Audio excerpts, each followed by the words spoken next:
جناب آپ کا چہرہ اتر گیا؟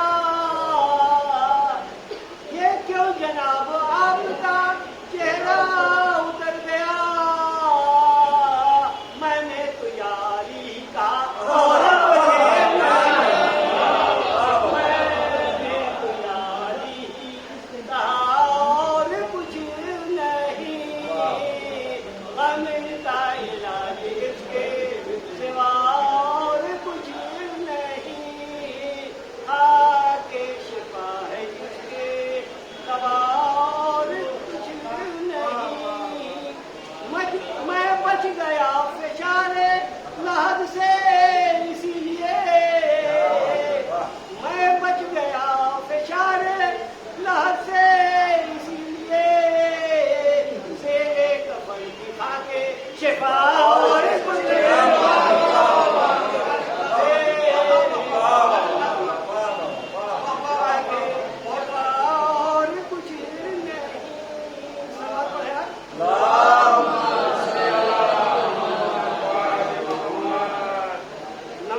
جگہ کے اپنے ہی قاتل کو مقتدا نے پڑھی، جو چٹیوں کی مشقت میں فاطمہ نے پڑھی، گلے لگا کے زہر کو جو مجتبیٰ نے پڑھی، جو چاہتا ہے کہ عظمت نماز کی دیکھے میرے حسین کا وہ سجدہ آخری دیکھے، مگر نماز سے پوچھو کہ کربلا کیا ہے، حسین اور تیرا رشتہ وفا کیا ہے، کہا نماز نے سنو میری بقا کیا ہے، بس ایک سجدہ شبیر کے سوا کیا ہے، حسین ہی کا گھرانہ بچا گیا مجھ کو، حسین ہی کا گھرانہ بچا گیا مجھ کو، وہ خود اجڑ گیا لیکن سجا گیا مجھ کو، وہ خود اجڑ گیا لیکن سجا گیا۔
آپ حضرات سے گزارش ہے کہ ایک مرتبہ سورہ الحمد اور 3 مرتبہ سورہ اخلاص کی تلاوت فرما کر غلام رسول ابن شب براتی مرحوم نجم النساء مرحومہ بنت دلاور حسین مرحوم عرف دلو کی کو اس طرح فرمائے۔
حدیث مبارکہ کو اپنا عنوان قرار دیا ہے، اس میں ارشاد نبی اکرم ہو رہا ہے کہ لکل شیء علامۃ ایمان الصلاۃ، کہ ہر چیز کی ایک نشانی ہے اور ایمان کی نشانی کیا ہے؟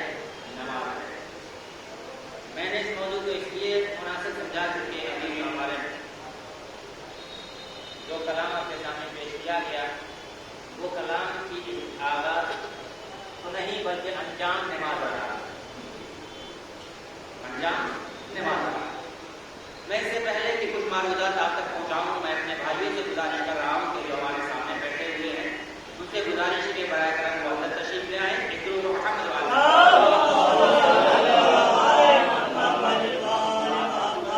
اختصار کو مد نظر رکھتے ہوئے تفسیر کو درگزر کرتے ہوئے بہت کم وقتوں میں کچھ معلومات آپ تک پہنچانے کا شرف حاصل کیا ہے۔ عزیزان ایمان، یقیناً اگر آپ غور کریں نماز کیا ہے؟ کوئی آپ سے سوال کرے، کوئی آپ سے یہ پوچھے کہ بھائی یہ بتائیے آپ اگر مسلمان ہیں، امت مسلمہ کے ماننے والے ہیں، تو آپ یہ بتائیے نماز کی ڈیفینیشن ہے کیا؟ نماز کہتے کسے ہیں؟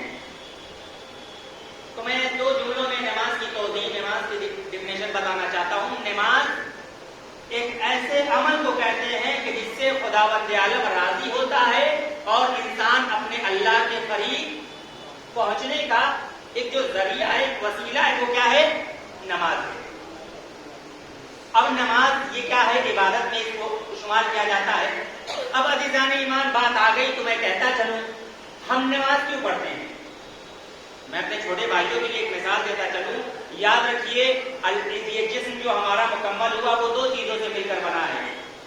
آپ کو عناصر اربع آپ نے سنا ہے، آگ، پانی، ہوا، مٹی، وہ بات اپنی جگہ ہے، لیکن ظاہری جو چیزیں ہیں وہ دو ہے، ایک ہے جسم، ایک ہے روح۔ جب روح ہمارے درمیان سے نکل جاتی ہے تو ہم مردہ ہو جاتے ہیں، ہمارا جسم مٹی میں دفن کر دیا جاتا ہے۔ تو آیا جس طریقے سے ہمارا جسم ہے، ہمیں غور یہ کرے کہ ہم اپنے جسم کو مضبوط رکھنے کے لیے، اسٹرانگ رکھنے کے لیے، طاقتور رکھنے کے لیے کون سے عمل کو انجام دے رہے ہیں؟ تو ہر انسان یہی کہے گا کہ اگر آپ اپنے جسم کو مضبوط بنانا چاہتے ہیں تو ضروری ہے کہ اچھی سے اچھی غذائیں کھائیں، ضروری ہے کہ صبح اٹھ کر جم کو جائیں، ضروری ہے کہ صبح اٹھ کر 1 کلومیٹر 2 کلومیٹر دوڑیں۔ بھائی کیوں؟ تاکہ ہمارا جسم مضبوط رہے، ہمارے جسم کو کوئی بیماری نہ لگنے پائے۔ تو عزیزو یہ آسان سا نسخہ ہے کہ اگر اپنے جسم کو بچانا ہے تو ان تمام چیزوں کو فالو کرنا پڑے گا جس کے ذریعے سے ہمارا جسم مضبوط ہوتا ہے۔ جم جانا ہے، پروٹین کو کھانا ہے، کسرت کرنا ہے، اس سے کیا مطلب؟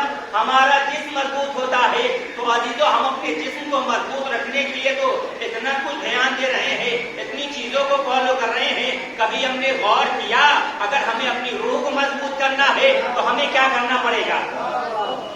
ہمیں روح کو اسٹرانگ رکھنا ہے تو کیا کرنا ہے؟ عزیزو یاد رکھیے جس طریقے سے آپ 3 ٹائم جسم کو غذا دیتے ہیں، کھانا دیتے ہیں، کیا کرتے ہیں؟ صبح کا بریک فاسٹ کرتے ہیں، اس کے بعد لنچ کرتے ہیں، اس کے بعد ڈنر کرتے ہیں۔ بھائی یہی 3 چیز تو کرتے ہیں، اور زیادہ ہو گیا تو 4 بجے کا ناشتہ کرتے ہیں، اور تو اس کے علاوہ اور کم کرتے ہیں۔ تو عزیزو ہم نے 3 ٹائم اپنے جسم کو غذا دیا، کیوں؟ تاکہ ہمارا جسم مضبوط رہے۔ کبھی غور کیا آپ نے؟ روح کی بھی غذا ہے۔ آپ کے ذہنوں میں سوال پیدا ہوتا تھا مولانا ہم روح کو کھانا کیسے کھلائیں؟ اپنے جسم سے تو روح کو نکال نہیں سکتے۔ آپ یاد رکھیے اللہ نے اگر روح کو بنایا ہے، روح کو پیدا کیا ہے تو روح کی بھی غذا ہے۔ اب روح کی غذا ہے گا، یاد رکھیے یہ جتنی ساری عباداتیں ہیں اللہ نے ان سب عبادتوں کو روح کی غذا کہا ہے۔ صبح کی 2 رکعت نماز یہ ہے روح کا بریک فاسٹ، ظہرین کی نماز یہ ہے روح کا لنچ، مغربین کی نماز یہ ہے روح کا ڈنر۔ تو اب آپ کو اختیار ہے کہ اگر جسم کو مضبوط رکھنا ہے تو 3 ٹائم کھانا پڑے گا، اور روح کو مضبوط رکھنا ہے تو عبادت الہیہ کو انجام دینا پڑے گا۔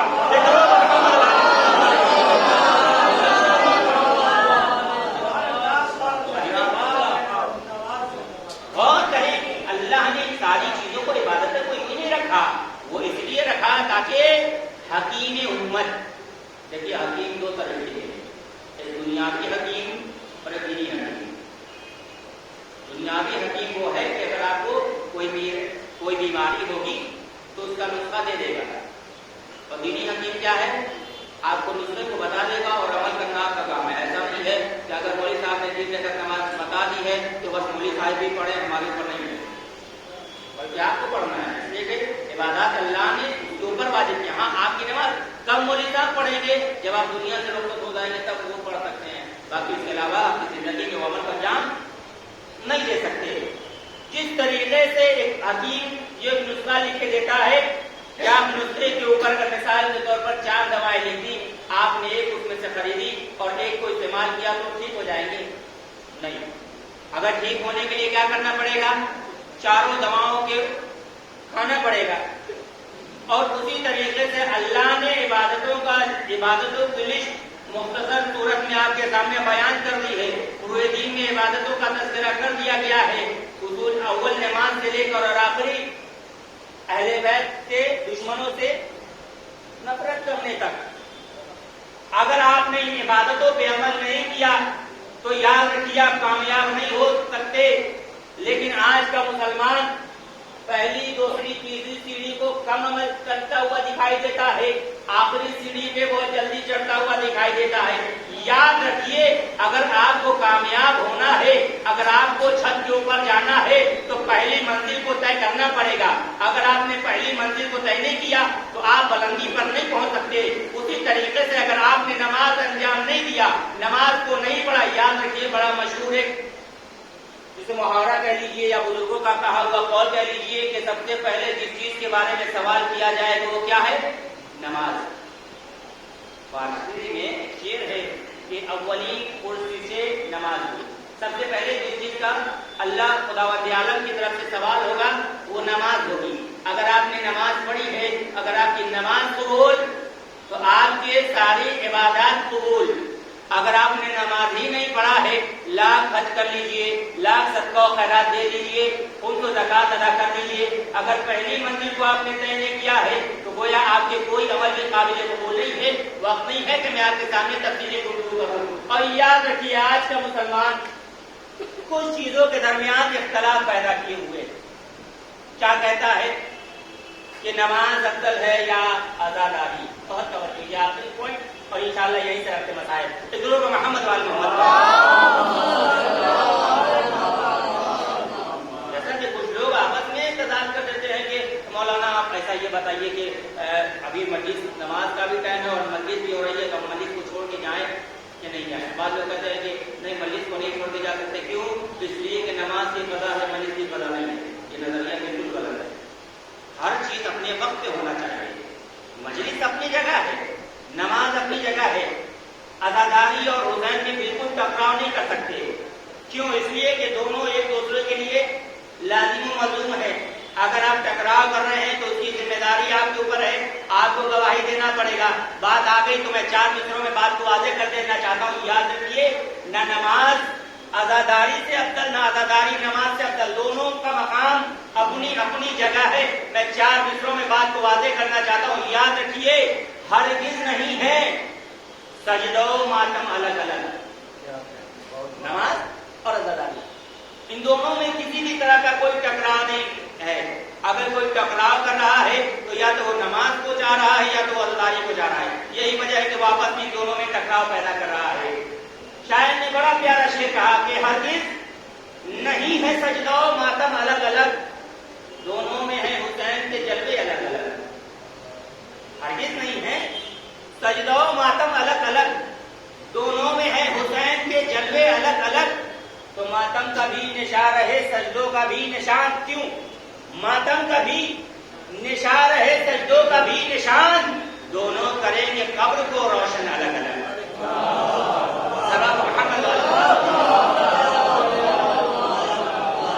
ابھی تو یہ آپ کو اختیار ہے کہ آیا صرف آپ ایک ہی روشنی کو لے جانا چاہتے ہیں یا اپنے ساتھ اپنی قبر میں 2 شمع کو لے جانا چاہتے ہیں کہ جو آپ کی قبر کی تاریکیوں کو دور کرے۔ بس رحمت کو نماز ایک ایسا عمل ہے کہ جس کو انسان انجام دے، اس لیے کہ نبی کی حدیث ہے لِكُلِّ شَيْءٍ عَلَمٌ عَلَمُ الْإِيمَانُ بِالصَّلَاةِ، کہ ہر چیز کی ایک نشانی ہے، اور ایمان کی نشانی کیا ہے؟ نماز ہے۔ اگر وقت ہے تو چھٹے امام کی روایت سے میں چاہ رہا ہوں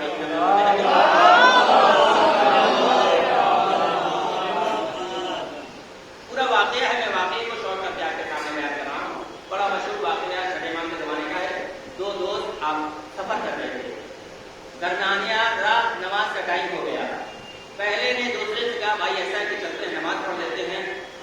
دوسرے نے کہا بھائی اگر آپ کو وقت ہے تو آپ جاؤ نماز پڑھو، ہم یہاں آرام کرتے ہیں۔ اور آپ کی سواری، پہلے زمانے میں سواریاں یہ موٹر سائیکل اور ویلر وغیرہ نہیں، وہ جانور وغیرہ استعمال ہوتے تھے، جیسے گھوڑا اور پہلا دوست گیا اور جا کر نماز پڑھ کر آیا، سفر پھر آگے بڑھا۔ اب جیسے ہی سفر آگے بڑھا تو جس نے نماز پڑھی اسے ٹھوکر لگی، اس کے پہلے سے خود نکلنے لگا۔ دوسرے دوست کو موقع مل گیا کہ بھائی دیکھا تم نے نماز پڑھی، اللہ نے تمہیں نماز کے بدلے میں نماز کے جدے میں یہ صلاح دیا کہ تمہیں ٹھوکر لگی، تمہارے پہلے سے خون نکلنے لگا۔ بس یہ آخری واقعہ اور یہ سب سے مسائل دو جملے اور آپ کے رہنا تمام بہت جلدی جلدی واقعات کی سماعتوں میں نظر رہا ہوں۔ پہلے دوست نے کہا کہ دیکھا آپ نے وہ اللہ نے یہ صلاح دیا، سفر اور آگے بڑھا، پھر ٹھوکر لگی۔ جس نے نماز نہیں پڑھی تھی اسے ٹھوکر لگی، اسے خزانہ ملا۔ آپ کے ذہنوں میں یہ سوال پیدا ہوا مولانا یہ کیسے ممکن ہے؟ جس نے نماز پڑھی اسے ٹھوکر لگی اور جس نے نماز نہیں پڑھی اس کو خزانہ ملا، معاملہ کیا ہے؟ معاملہ کیا ہے؟ خیر یہ لوگ چھٹے امام کی خدمت میں پہنچے اور پہنچنے کے بعد جس نے نماز پڑھی تھی اس نے مولا سے سوال کر لیا، مولا مجھے یہ بتائیے، اس کا جواب دے دیجیے، مجھے اور سفر کرنے یہ کہتے نہیں ہے کیوں؟ اس لیے کہ میرا رسول مجھے بار بار تانا دے رہا ہے، یہ کہہ رہا اللہ نے تمہیں نماز پڑھنے کا صلہ یہ دیا کہ وہ تمہارے پیروں سے خون نکلنے لگا۔ امام نے فرمایا یاد رکھو اگر میں تمہیں تمہاری وجہ بتا دوں تو تم بہت خوش ہوگی، اور تجھے اس کی وجہ بتا دوں تو بہت ناراض ہوگا۔ کہا مولا بتا دیجیے۔ امام نے فرمایا جاؤ اپنے دو ساتھی کو لے کر آؤ۔ وہ ساتھی آیا اور آنے کے بعد امام نے تفصیل سے بتایا اور واقعہ اس طریقے سے بتایا کہ یاد رکھو جس نے نماز پڑھی تھی اس کو مخاطب ہو کر کہا وہ میرے چاہنے والے، وہ میرے محب، یاد رکھو جس جگہ تمہیں ٹھوکر لگی، تمہارے پیروں سے خون نکلا، وہاں پہ تمہاری موت تھی، لیکن چونکہ تم نے نماز پڑھی تھی اس لیے تمہاری موت ٹھوکر میں بدل گئی۔ اور جس جگہ اسے خزانہ ملا وہ اس مقام پہ وہاں کا بادشاہ بننے والا تھا، لیکن اس نے نماز کو ہلکا سمجھا، اس لیے وہ تمام بادشاہت چند درہم و دینار میں بدل گئی۔ تو عزیزو نتیجہ کیا نکلا؟ رزلٹ کیا نکلا؟ رزلٹ یہ نکلا کہ اگر انسان خلوص دل سے نماز پڑھے تو اپنی موت کو بھی ٹال سکتا ہے۔ ایک دو محمد والے بس عزیزو میں نے اپنی رحمتوں کو سمیٹا تو نماز ایک ہم پڑھتے ہیں، اس کو نماز پڑھتے ہیں، نماز قائم نہیں کرتے۔ نماز کو دیکھنا ہے تو اہل بیت کی تاریخ اٹھا کر پڑھ لیجیے، انہوں نے کس طریقے سے نماز کو ادا کیا، اور ایک ایسی نماز جو ہمیں ملتی ہے تاریخ میں وہ ہے تاریخ کربلا۔ تاریخ کربلا، کربلا میں ایک ایسی بھی نماز ہو رہی ہے کہ جہاں جس طرف سے دشمن تیروں کی بارش کر رہے ہیں۔ بس دو جملے مسائل سے پڑھوں گا اور آپ کی رحمت معلوم ہوگا۔ یہ ایسے اصحاب و انصار تھے جو نیچے نہیں کر رہے ہیں، انہوں نے یہ عہد کر لیا ہے کہ مولا اگر ہماری جان جاتی ہے تو چلی جائے لیکن ہم پیچھے نہیں رہیں گے۔ لوگوں کو جن کو امام نے مشخص کیا تھا کہ آپ لوگوں کی ذمہ داری یہ ہے کہ جو بھی تیر ان مسلمین کی طرف آئے آپ ان مسلمین کی طرف آنے والے تیروں کو نماز کربلا میں دو طرح کی ہوئی۔ تاریخ نے لکھا نماز کربلا میں دو طریقے کی ہوئی، ایک وہ نماز جو رسول چاہتے تھے اور ایک وہ نماز جو دشمنان رسول چاہتے تھے۔ کربلا میں ایک ایسا سجدہ حسین نے کیا کہ تاریخ شاہد ہے کہ جیسا صبر حسین نے کیا ویسا صبر کسی انبیاء نے نہیں کیا، کسی اولیاء نے نہیں کیا۔ اور یہی وجہ ہے کہ کسی نے بڑا پیارا مصائب کا شعر کہا ہے کہ صبر ایوبی بھی جس کے آگے ہرا گیا، جس کے آگے جس کا مقابلہ نہیں کر سکا وہ صبر حسین نے کیا ہے۔ ارباب وہ صبر کہ دیکھے قربانی شہ بے کس نے سجدہ کر لیا، یعنی دنیا سے الگ اپنا مسلح کر لیا، تو صبر ایوبی کی لگ جائے نظر نہ اس لیے جسم پہ شبیر کے تیروں نے پردہ کر لیا۔ عزاداران مظلوم کربلا، حسین ارباب تاریخ بتاتی ہے کہ زہرا کا لال نرغے آدھا میں جب گرا ہے نا، اور جب تیروں کی بارش ہونے لگی، ارباب میں نے سارے مسائل کو چھوڑا، بس ایک جملے آپ کی رحمت تمام تاریخ بتاتی ہے کہ زہرا کا لال کتنا لڑتا۔ ارباب وہ صدا جو حسین نے سنی، اس صدا کو سننے کے بعد اپنی تلوار کو نیاب میں رکھی، بھاگی ہوئی فوجیں سمٹی، کسی نے نیزہ مارا، کسی نے پتھر مارا، علی کا لال خود کو زین پہ سنبھال نہ سکا، زین سے زمین کی طرف آیا، تیروں بے معلق ہو گیا، شیمرا آگے بڑھا، کندے خنجر لے کر حسین کے سر و تن میں جدائی پیدا کر دی، فضا میں آواز